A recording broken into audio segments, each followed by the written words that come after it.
Welcome to the One in the Many. My name is Arshak Ben-Lian. My purpose with the One in the Many podcast is to explore the process of integration as developmentally formative and therapeutically corrective factor in human psychology. The One in the Many is the study of how conscious life differentiates identity, integrates relation, regulates itself under constraint, and sustains direction through time. Subscribe to the One in the Many podcast and connect with me by writing to abenlian@oneinthemany.net.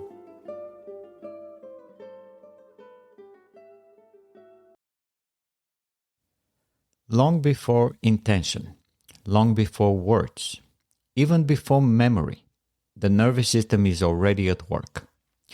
Electrical impulses spark across neurons, linking sensation to motion, stimulus to response. At this level, nothing is chosen. The body learns because it must.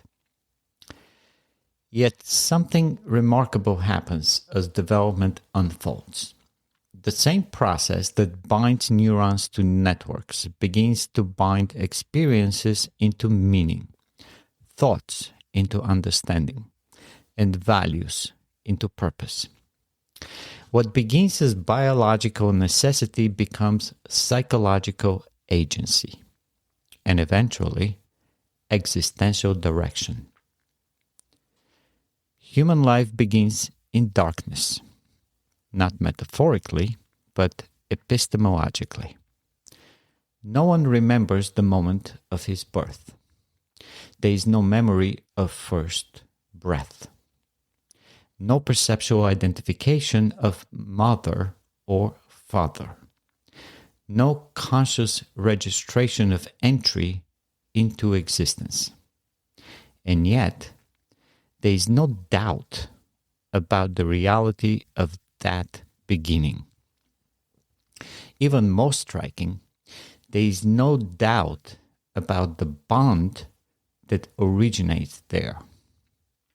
The conviction of kinship, the sense that these are my parents and this is my origin, possesses a strength that memory alone could never justify. This is not an accident of psychology. It is evidence of a deeper principle. Life establishes its most enduring structures through integration before it ever reaches awareness. The earliest parent-child bond is not forged through recognition or choice. The infant does not know its parents as individuals. It does not yet possess the conceptual differentiation required for such knowledge. Instead, the bond is formed through repetition and regulation, through feeding, holding, warmth, protection, rhythm. The nervous system entrains itself to a relational field long before the mind can name it. Safety is learned before identity is articulated. Here, integration precedes identification. The child does not remember the bond because it was never an event.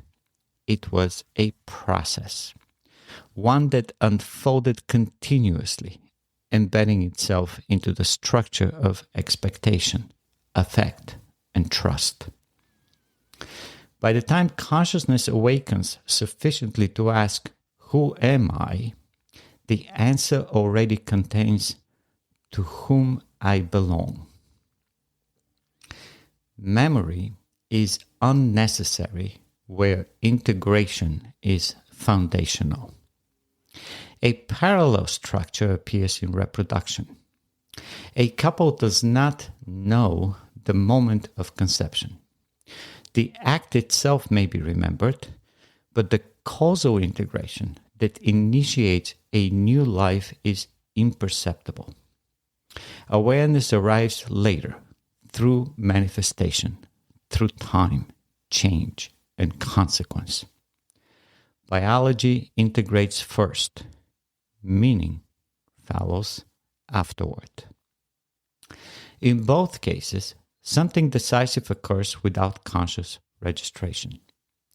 The absence of awareness does not weaken the reality of the event. On the contrary, it testifies to the depth at which integration operates. These are not experiences added to life, they are conditions of continuity. They shape the trajectory of existence without ever appearing as moments within it. Yet human life also contains a contrasting phenomenon, one that reveals the upper register of the same principle. Most people can identify the moment they fell in love. They remember where they were, what was said, how perception sharpened, and the world subtly reorganized itself around another presence. That moment does not dissolve with time. It remains accessible, alive, capable of being refelt across decades. Even when relationships end, the moment of falling in love often persists, not as nostalgia, but as a structural reference point within the self. Why does love differ?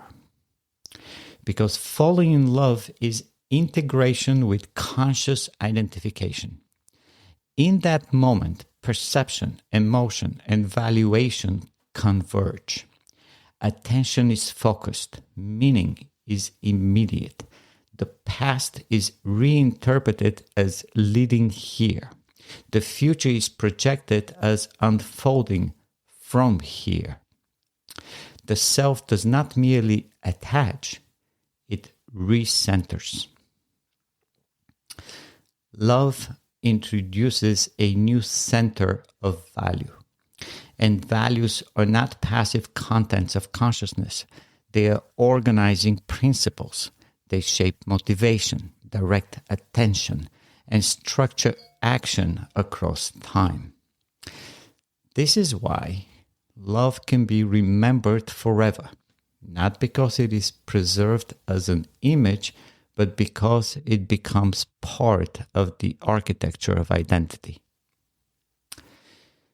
Where birth and infancy integrate below awareness and conception integrates beyond awareness, love integrates through awareness. Integration and identification coincide. The experience is not merely lived, it is formative. It becomes a node around which future integrations are organized. Taken together, these phenomena disclose a layered structure of life. Some integrations occur beneath consciousness, forming the biological and affective ground of identity. Others unfold through causal processes that become intelligible only in retrospect. And smaller number occur within consciousness itself, where integration is accompanied by explicit recognition and enduring meaning. From this perspective, memory is not the measure of significance, nor is awareness the criterion of reality. What matters is the depth at which an integration enters the continuity of the self. This view challenges the fragmentary treatment of human experience that dominates much of psychology, where attachment, reproduction, emotion, and identity are studied as separate domains. What unites them is not their content, but their mode of integration. They differ only in the level at which integration occurs and the degree to which consciousness participates in the process. Life, then, is not a sequence of events recorded by memory. It is the progressive integration of relations into identity across time. Some integrations we never remember. Some we understand only after they have taken effect. And some, when integration and awareness converge, endure not as memories, but as who we become.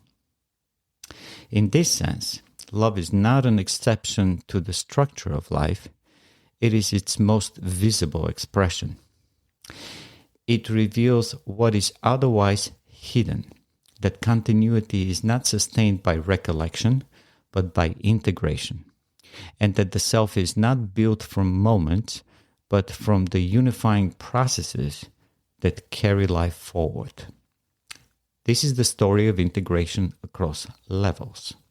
And it's also the story of why some lives cohere, some distort, and some fragment. The first pattern, integration without choice.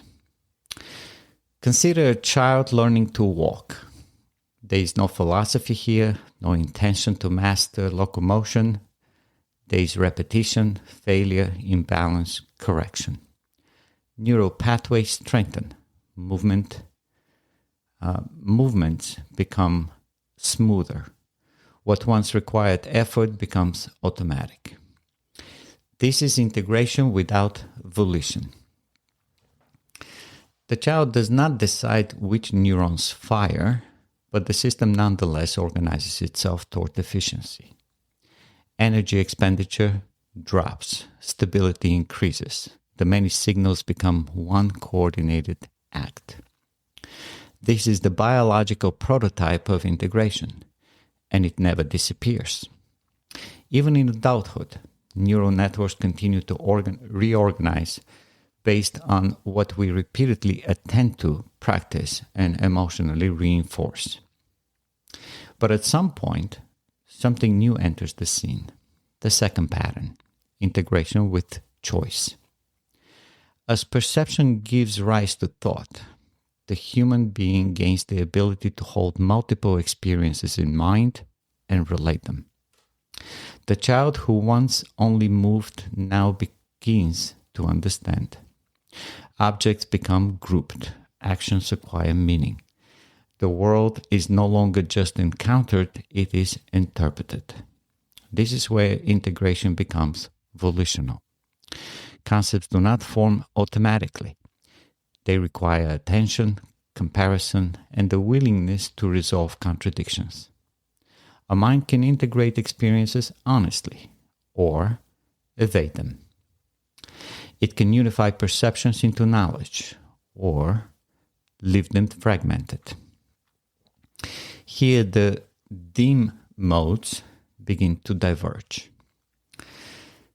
The integrated individual does not experience purpose as a mystical calling or emotional impulse. Purpose emerges gradually as understanding deepens and values are consciously ranked. Take a craftsman, whether an engineer, a teacher, or an artisan. Over time, he notices a pattern. Certain forms of effort lead to competence, pride, and results that endure. He integrates these observations into principles. He chooses standards. His work ceases to be episodic and becomes directional. Purpose for him is not imposed. It is discovered through integration. Neurally, his repeated focus reinforces stable networks. Psychologically, his concepts form a hierarchy. Existentially, his actions align across time. The many activities of his day converge into one unfolding life pattern. He does not burn out easily. His energy renews itself because effort serves a coherent end. Contrast this with the misintegrated individual. He is not without intelligence, effort, or ambition. In fact, he often appears purposeful. But his direction is assembled from unexamined fragments, borrowed ideals, social pressures, emotional compulsions. He pursues success because it is admired. He adapts causes because they offer identity. He commits to goals without understanding their internal contradictions. Neurally, his pattern may be highly activated, stress, urgency, stimulation, but poorly regulated. Psychologically, his concepts are floating abstractions, disconnected from lived causality. Existentially, his purpose feels urgent but hollow. He is busy but not progressing. This is misintegration, the appearance of unity without its substance. Over time, the cost is exhaustion, cynicism, or collapse, because energy is spent maintaining contradiction rather than resolving it. Finally, there is the disintegrated individual. His life is reactive.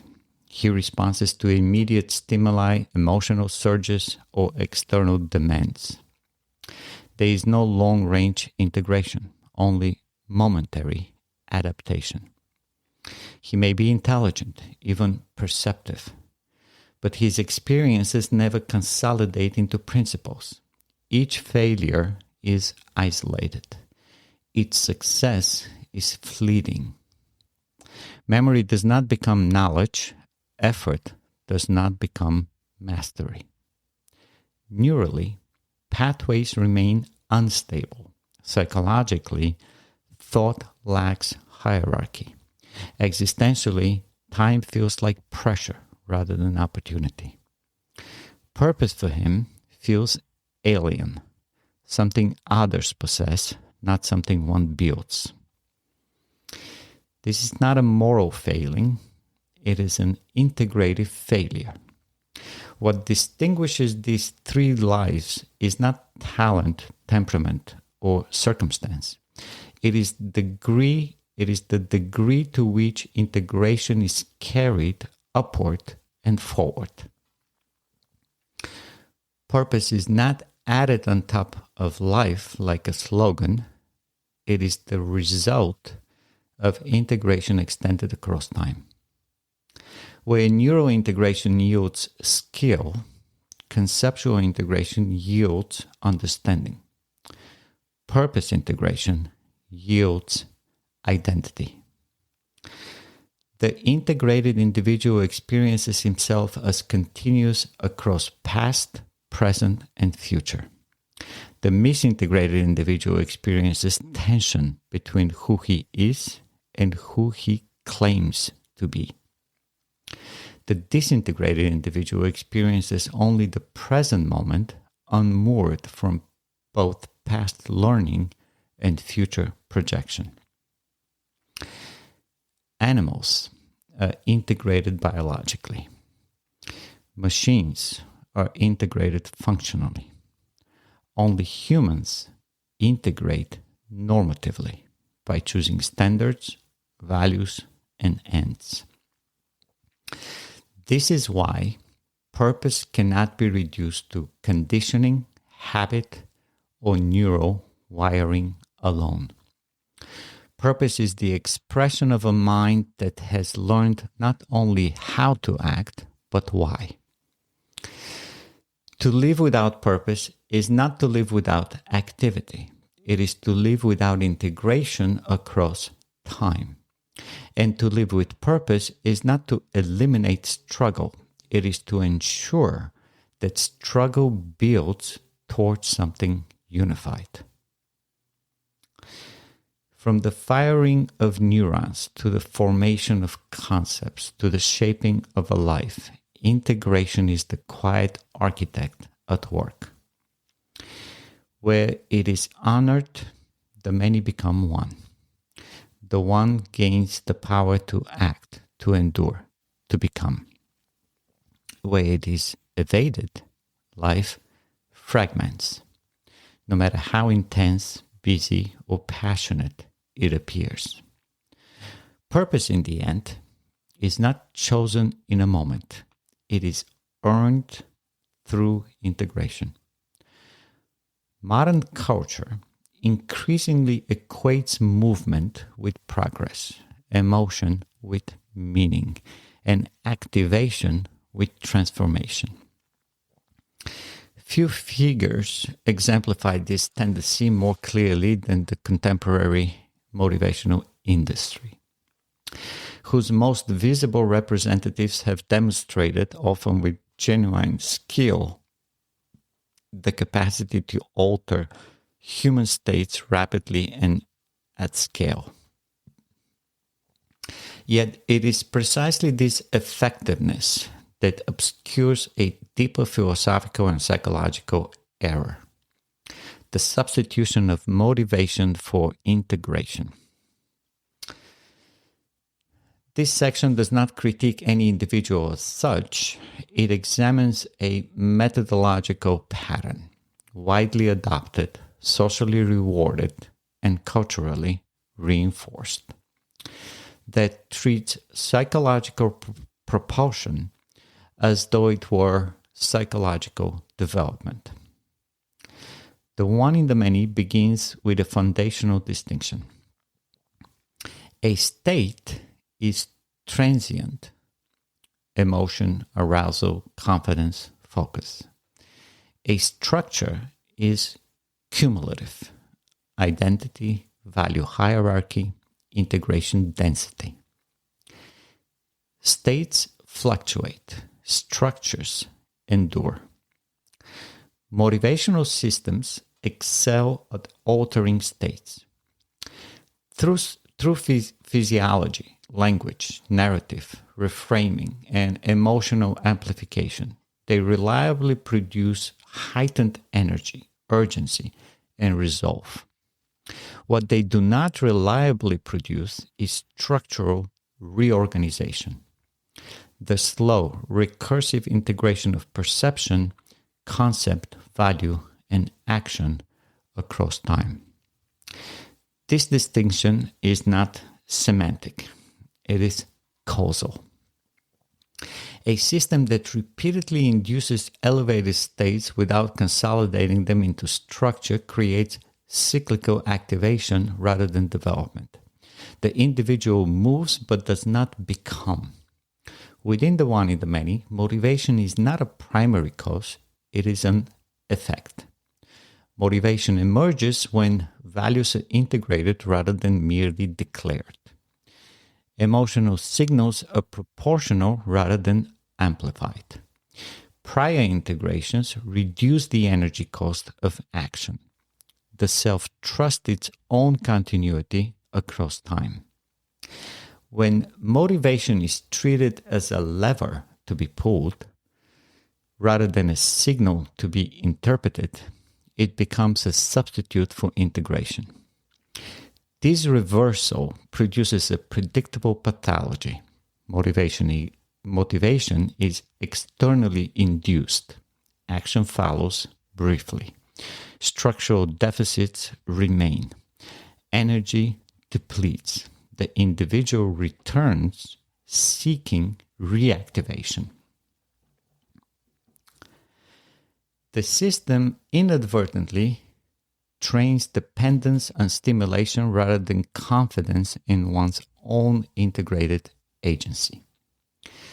Emotion within the one in the many is an integrative signal. It communicates value alignment, energy efficiency, proportionality between effort and meaning. When emotional intensity is artificially elevated, the signal degrades. High arousal overwhelms nuance. Subtle misalignments, those most crucial for long-term correction, are drowned out. Thus, paradoxically, the more emotionally intense the intervention, the less informative the emotion becomes. Intensity can mobilize action, but it cannot calibrate judgment. A culture that confuses the two trains individuals to distrust quiet signals in favor of dramatic ones, undermining the very introspection integration requires. A further limitation of activation-based systems is their developmental flattening. The one in the many identifies distinct stages: childhood, adolescence, adulthood, mature adulthood, each with specific integration tasks, energy economies, and structural limits. Motivational culture largely ignores these distinctions, applying uniform pressure across radically different psychological architectures. What appears as limiting belief is often incomplete integration appropriate to a prior stage. When motivational force is applied prematurely, it does not accelerate development, it produces misintegration, inflated identity without supporting structure. Development cannot be skipped. It can only be distorted.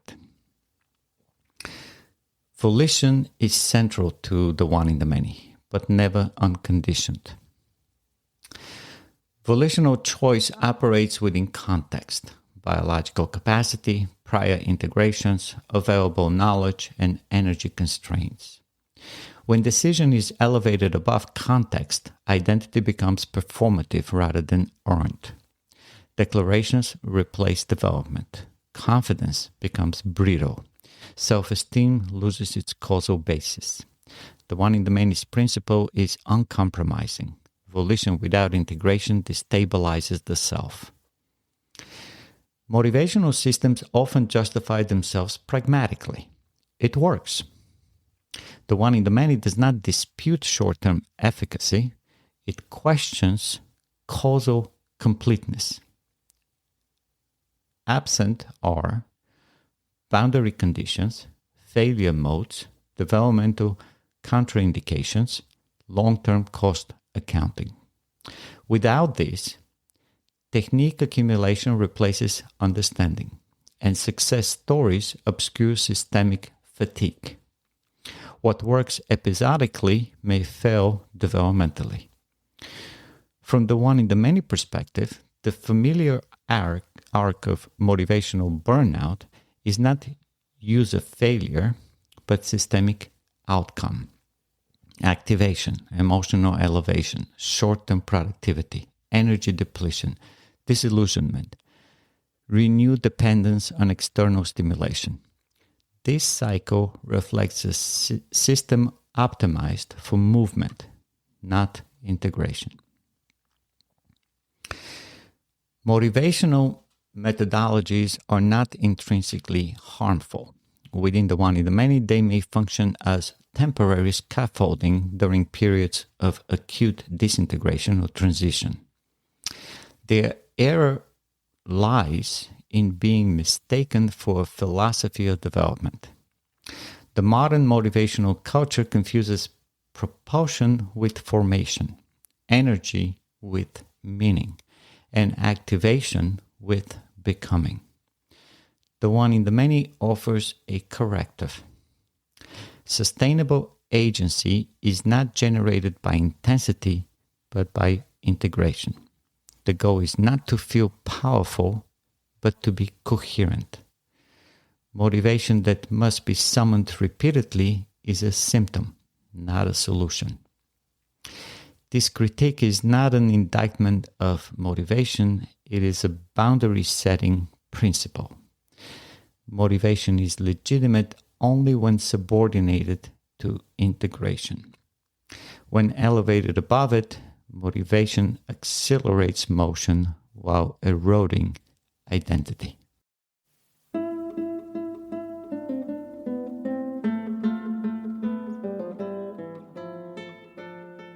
This is the one in the many. The principle of life is the process of integration from a single cell to an ideal human being. The story of life unfolds through integration, from a single percept to a library of knowledge. Through virtue, reason, honesty, independence, selfishness, productivity, you set your values, purpose, to achieve self-esteem and happiness. Through time and energy, From induction to integration to reduction, the smallest particle unifies matter, and the highest purpose unifies your life. You, the one in the many, matter. May you integrate your life with value-driven days.